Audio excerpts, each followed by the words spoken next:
The millionaire scoffed. "Translate this and my salary is yours." The janitor answered, and stunned him. "Welcome to Tales by Orion. Let's uncover what really happened." The corporate headquarters of Sterling Enterprises was a gleaming steel and glass spire that pierced the city skyline, a monument to the relentless ambition of its founder and CEO, Julian Sterling. The 60th floor, Julian's personal domain, was a study in minimalist, intimidating power. The furniture was sparse and architectural, the art was abstract and expensive, and the silence was absolute, broken only by the whisper of the state-of-the-art ventilation system. Julian himself was a man forged in the same mold as his office, sharp, cold, and meticulously ordered. He saw the world as a complex machine, and people as its component parts, to be assessed for their efficiency, and replaced when they became worn or obsolete. Compassion was a liability, emotion a messy variable that disrupted the clean, predictable flow of profit. His life was a fortress of control, designed to keep out the chaotic, unpredictable nature of human connection. Moving through this sterile world, tasked with maintaining its flawless surface, was Maria. She was a ghost in the machine, a member of the evening cleaning crew, a woman whose presence was marked only by the absence of imperfection, a smudge-free window, an empty wastebasket. To Julian, she was less than a ghost. She was a line item on a janitorial contract, a function, not a person. He did not know that she was a widow, that she was raising a 10-year-old daughter named Luna on her own, or that this job, with its late hours, was the only one that allowed her to be home when Luna got back from school. He did not know that the quiet, unassuming woman who polished his desk was a warrior, fighting a daily battle against a world that had dealt her a difficult hand. Maria's life was a testament to a different kind of strength, one not measured in stock prices or corporate takeovers, but in quiet resilience, fierce love, and the unwavering belief in a future for her daughter that was brighter than her own. She scrubbed floors in a billionaire's empty palace so that her daughter could one day build a palace of her own. The inciting incident, the small random event that would send a seismic shock through these two disparate worlds, was not a market crash or a corporate scandal. It was a simple, common virus. Maria woke one morning with a raging fever and a body that ached with a profound, debilitating fatigue. The doctor's diagnosis was unequivocal, a severe case of influenza, requiring at least a week of absolute bed rest. For Julian, this would have been a minor inconvenience, a week of managing his empire from a silk pajama-clad sickbed. For Maria, it was a catastrophe. Missing a week of work was not an option. The thought of losing her job, the fragile lifeline that kept her and Luna afloat, was a terror far worse than any fever. Desperation, the mother of all invention and bad decisions, took hold. She couldn't go to work, but someone had to. That evening, as Julian was finalizing a multi-million-dollar acquisition in his cavernous home office, the phone on his desk, a direct line he rarely used, buzzed. It was the front desk security for his office building. "Mr. Sterling, apologies for the interruption." The guard's voice was hesitant. "But there's a child here. A little girl. She says she's here for the evening cleaning shift. She says her mother is sick." Julian's brow furrowed in annoyance. A child. It was a breach of protocol, a messy human complication in his perfectly ordered world. "That's absurd," he snapped. "It's a security risk. Send her home." "We tried, sir," the guard replied. "She refuses to leave. She says her mother will be fired if the work isn't done. She's very determined." Determined. The word, so at odds with the image of a lost little girl, piqued Julian's irritation. He wanted to solve this problem, to eliminate the disruption and return to his work. The quickest way, he reasoned, was to deal with it himself. He would go to the office, dismiss the child, and make a call to the cleaning service to have the mother, this irresponsible, inefficient component, permanently replaced. He grabbed his keys, his mind already composing the termination notice, completely unaware that he was not heading to a simple administrative task, but to a confrontation that would challenge the very foundations of his life. Julian strode through the empty, echoing lobby of his building, his polished Italian shoes clicking on the marble floor. The night security guard, a man named George whom Julian had never bothered to learn the name of, looked nervous. "She's in the service elevator waiting area, Mr. Sterling. I told her to stay put." Julian brushed past him without a word, his expression a mask of cold impatience. He turned the corner and stopped. There, sitting on a hard plastic chair under the harsh fluorescent lights of the service corridor, was a little girl. She couldn't have been more than 10, with large, serious eyes and a long, dark braid that fell over one shoulder. She was clutching a worn backpack, her small feet in scuffed sneakers barely touching the floor. Beside her, on the floor, was a rolling cleaning cart, stocked with bottles and rags, looking comically oversized next to her small frame. She was not crying. She was not scared. She looked up at him as he approached, and her gaze was not that of a frightened child, but of a tiny, resolute soldier guarding her post. This was Luna. "You need to go home," Julian said, his voice flat and devoid of warmth. It was the voice he used to dismiss underperforming executives. "Children are not allowed in this building after hours." Luna stood up, her small stature making the act of defiance even more pronounced. "I can't," she said, her voice quiet but firm, ringing with a clarity that surprised him. "My mother is sick. I have to do her work. If I don't, you will fire her." Julian was taken aback by her directness. There was no pleading, no tears, just a simple, unassailable statement of fact. "Your mother's employment status is not your concern," he said, trying to regain his footing. "It is, however, my concern that she would send her child to do her job. It is irresponsible, and a direct violation of her contract." "She didn't send me," Luna replied, her chin lifting a fraction of an inch. "I came because I had to. She worked with a fever for 2 days, because she was afraid of you. She's a good worker. She never misses a day, but the doctor said she has to stay in bed. She needs this job. We need it." The simple, powerful "we" hung in the air, a testament to a world of interdependence and shared struggle that Julian could not comprehend. He looked at this small, fierce child, and for the first time a crack appeared in his carefully constructed armor of professional detachment.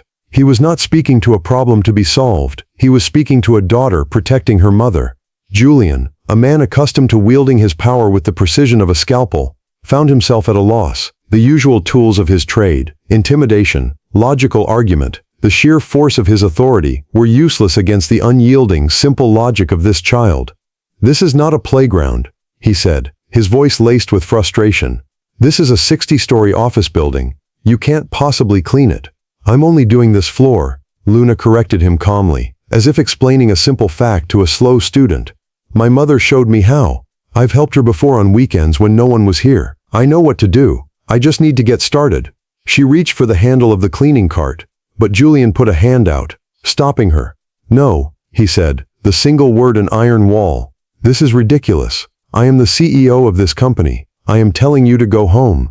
He expected this declaration to be the final word, the trump card that would end this absurd standoff. But Luna was unimpressed. She looked him straight in the eye, her gaze unwavering. "Being the CEO doesn't mean you get to be mean," she said, her voice still quiet, but now laced with a steely edge of judgment. "My mother says you're a hard man, but she says you're fair. She says you expect the work to be done right. That's all I want to do. The work." The words "mean" and "fair," delivered with such simple, profound certainty, struck Julian with an unexpected force. No one had dared to call him mean to his face in 20 years, and no one had ever appealed to his sense of fairness in such a personal, disarming way. He was a man who prided himself on his rationality, on his ability to make decisions based on cold, hard data. And the data in front of him was this: a sick employee, a fiercely loyal daughter, and a job that needed to be done. His initial plan to fire the mother now seemed not just harsh, but illogical, an act of petty tyranny rather than efficient management. Against every instinct, against every rule in his meticulously ordered playbook, he felt his position beginning to shift. "This is completely irregular," he muttered, more to himself than to her. He ran a hand through his perfectly styled hair, a rare gesture of agitation. "Fine," he said, the word tasting foreign and strange in his mouth. "Fine, you can work. But I am not leaving you here alone. I will stay. I will watch. And if there is so much as a single smudge on my desk in the morning, your mother is fired. Do you understand?" Luna simply nodded, a look of solemn understanding on her face. She turned, gripped the handle of the oversized cleaning cart with both hands, and with a determined grunt, began to push it towards the elevators, leaving Julian Sterling standing alone in the service corridor, the bewildered, reluctant babysitter to his own cleaning crew. The journey up to the 60th floor in the silent wood-paneled elevator was the most surreal experience of Julian's adult life. He stood in one corner, a titan of industry in a bespoke suit, while a 10-year-old girl in scuffed sneakers stood in the other, her small hands gripping a cleaning cart as if it were the helm of a great ship. When the doors opened onto his floor, the silent, cavernous space that was his sanctuary, Luna's eyes widened for a fraction of a second. She took in the panoramic view of the glittering city, the expensive art, the sheer scale of the space. But there was no awe in her gaze, only a quiet, professional assessment. "This is a big floor," she said, her voice a small echo in the vastness. "It will take time." Julian simply grunted in response and retreated to his glass-walled office, the throne room from which he ruled his empire. He sat in his leather chair, opened his laptop, and tried to immerse himself in the complex legal documents of his latest acquisition. But he couldn't focus. His attention was pulled, again and again, to the small figure moving methodically through the outer office. He watched as Luna, with a seriousness that was almost comical, began her work. She pulled on a pair of oversized yellow rubber gloves and consulted a small handwritten list, her mother's instructions, he presumed. She started with the wastebaskets, emptying them with a practiced efficiency. She dusted the minimalist furniture with careful, precise strokes. She was not playing. She was working, with a diligence and focus that would have put some of his own highly paid employees to shame. An hour passed. Julian had not read a single line of his legal documents. He found himself utterly captivated by the small, quiet drama unfolding outside his office. He watched as Luna tackled the floor-to-ceiling windows, her small arms struggling to wield the long-handled squeegee. He saw her stand on her tiptoes to wipe down a credenza, her brow furrowed in concentration. He saw her pause, her head cocked, as she noticed a faint coffee ring on a side table that the previous day's crew had missed. She attacked it with a focused intensity, her small face a mask of professional determination. He was witnessing a performance of pure, unadulterated integrity. This was not about a paycheck. This was about honor. This was about a daughter protecting her mother's reputation, a small warrior defending her family's name. And as he watched, the cold, hard shell around his own heart, a shell he had mistaken for strength, began to feel thin and brittle and profoundly, achingly empty. Another hour crept by. The city lights outside Julian's window blurred into a glittering tapestry. Inside, the only sounds were the soft swish of Luna's cleaning cloth and the low hum of the building's climate control. Julian had long since given up any pretense of working. He was simply watching, a silent observer in his own life. His mind, usually a whirlwind of stock prices and strategic planning, was strangely, unnervingly quiet. He was thinking about his own childhood, a sterile, lonely affair managed by a rotating staff of nannies and tutors. He couldn't remember his own mother ever making him a meal, let alone showing him how to work. He tried to picture himself at 10 years old, showing up at his father's imposing law firm to defend his honor. The idea was so preposterous it was almost laughable. His father would have had him removed by security before he even reached the elevator. He was watching a display of love and loyalty so fierce and so pure that it felt like a foreign language, a language his own privileged upbringing had never taught him. He was a man who could speak the complex dialect of international finance, but he had no words for this. At that moment, Luna, who was now meticulously polishing the long obsidian black conference table, paused. She looked into the reflective surface and saw not just her own tired face, but the face of the man in the glass office, watching her.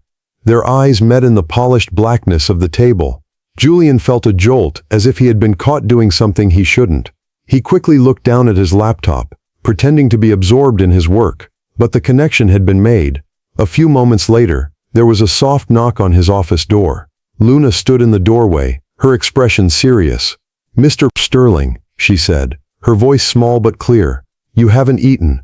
My mother always says you can't do good work on an empty stomach." Before he could respond, she gestured to the small, insulated lunch bag she had brought with her. "I have an extra sandwich. It's just peanut butter and jelly, but my mom cuts the crusts off. She says it makes it taste better." She held out the sandwich, wrapped neatly in wax paper. It was a simple, profound offering. It was not a bribe. It was not a plea. It was an act of pure, unadulterated human kindness. It was a gesture of care from a child who, in that moment, seemed to possess a wisdom and a grace that he, with all his power and all his wealth, had never known. Julian stared at the sandwich as if it were a strange and exotic artifact. He, a man who regularly dined at restaurants where the entrees cost more than Maria's weekly salary, was being offered a peanut butter and jelly sandwich by a 10-year-old girl who was cleaning his floors. The absurdity, the sheer, heart-wrenching humanity of the moment, was overwhelming. "Thank you, Luna," he said, his voice softer than he had heard it in years. He took the sandwich. He unwrapped it and took a bite. The bread was soft, the peanut butter was creamy, and the jelly was sweet. And she was right. It did taste better with the crusts cut off. He ate the entire sandwich in a comfortable silence, while Luna stood in the doorway, watching him with a look of quiet satisfaction. "My mother is a good cook," she said, when he was finished. "She makes the best chicken soup when you're sick." The mention of her mother brought Julian back to the stark reality of the situation. "Luna," he said, his tone turning serious again, "tell me about your mother. Tell me about this job." Luna's expression became guarded. "She works hard," she said simply. "That's not what I mean," Julian pressed gently. "Why this job? The late hours, it must be difficult, with you." Luna looked down at her scuffed sneakers. "It's the only one she could find that let her be home for me after school," she explained, her voice a near whisper. "My dad, he got sick a few years ago. The hospital bills, they were a lot. After he was gone, my mom had to sell our house. She had to take any job she could get. She says this job is a blessing, because she can still make sure I do my homework and eat a real dinner before she leaves." She looked up at him, and her eyes were filled with a fierce protective love. "She's not just a cleaner, you know. She's my mom. She's everything." The simple, powerful statement landed in the silent office with the force of a physical blow. Julian looked at this child, and he saw not just a daughter, but a testament to a mother's sacrifice. He saw the hidden, human cost of the world he had built.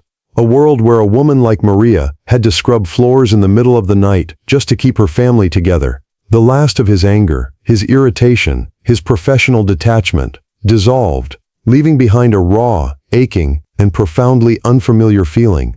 It was empathy. Julian sat in his leather chair, the remnants of the sandwich on his desk, and he felt the tectonic plates of his world shifting beneath him. He was a man who dealt in facts, in numbers, in quantifiable data. And the data in front of him was this: a brilliant, resilient woman was working a menial job due to a series of tragic, unfair circumstances. A fiercely loving daughter was willing to defy a billionaire to protect her mother. A system that he himself had built, a system that prized profit above all else, had created this situation. And he, Julian Sterling, the master of this universe, was a part of the problem. He looked at Luna, who was now patiently waiting for him to dismiss her so she could get back to her work. "Luna," he said, his voice full of a new, strange emotion. "Your mother, what did she do before all this?" Luna's face lit up, a brilliant, radiant smile that transformed her serious features. "Oh, she was an accountant," she said, her voice full of pride. "A really good one. She worked for a small company, but she was so smart. She used to help me with my math homework. And she made it all seem so easy, like a fun puzzle. She says she misses working with numbers. An accountant."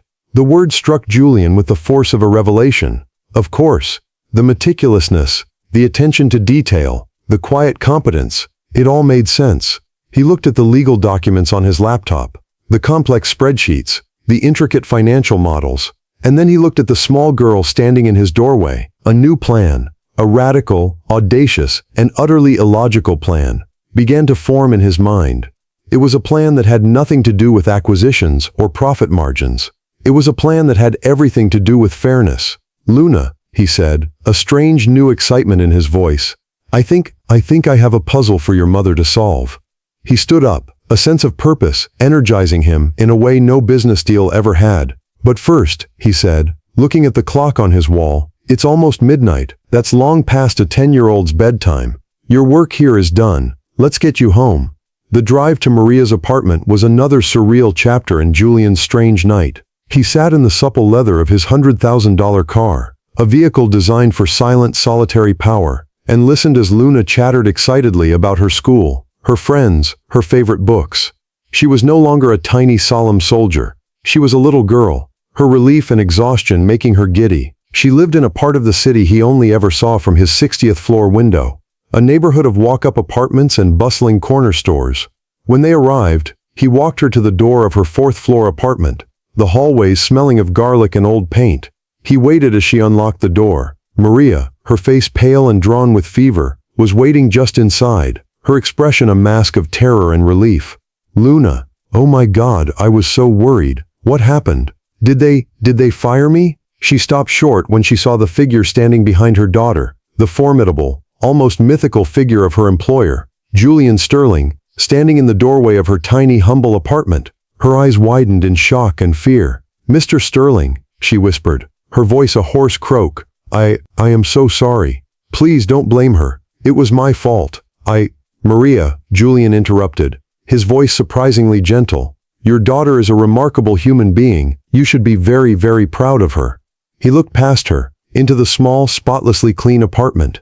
He saw a well-loved but threadbare sofa, a small bookshelf overflowing with books, a tiny kitchen table where a half-finished plate of homework sat waiting. He saw not poverty, but love. He saw a home. Your daughter also tells me, he continued, turning his gaze back to Maria, that you are a brilliant accountant, and that you miss working with numbers. As it happens, my company is in desperate need of a brilliant accountant. Someone with integrity, with a keen eye for detail, and with a profound understanding of what's truly important. He held out a business card. I want you to call my head of human resources tomorrow. Your new office will be on the 59th floor. We'll discuss salary and benefits then, but I assure you, they will be sufficient to ensure that your daughter never has to choose between her mother's health and her mother's job again. Maria stared at him, speechless, tears welling in her eyes. It was too much to comprehend. It was a miracle, delivered to her doorstep by the last person on earth she ever would have expected. Luna, seeing her mother's tears, rushed to her side, wrapping her small arms around her waist. Julian looked at the two of them, a mother and daughter clinging to each other, a fierce, unbreakable unit. And he felt a pang of something he hadn't realized he was missing. It was the feeling of connection, of family. He simply nodded, a gesture of quiet respect, and turned and walked away, leaving them to their tears of joy and disbelief. As he walked back to his silent, empty car, he knew he had just made the best acquisition of his entire career. This story is not just about a job offer, it is about a fundamental shift in the way a man saw the world.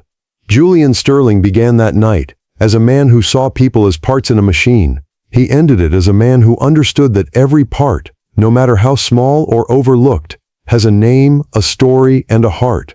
Luna, with her fierce love and her unshakable integrity, did not just clean his office.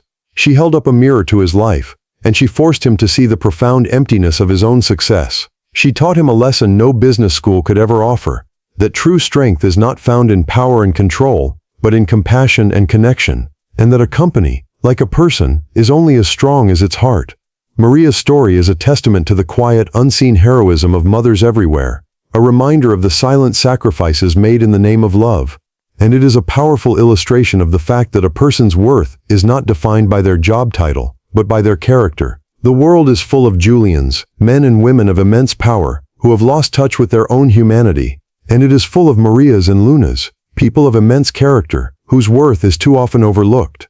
This story is a gentle plea for the Julians of the world to open their eyes, to see the person behind the uniform, to hear the story behind the silence, and to recognize the profound untapped potential that exists in the most unexpected of places. For in the end, the most valuable asset any of us can ever possess is not a soaring stock price or a corner office, but a heart that is open to the quiet, radical, and life-changing power of human connection.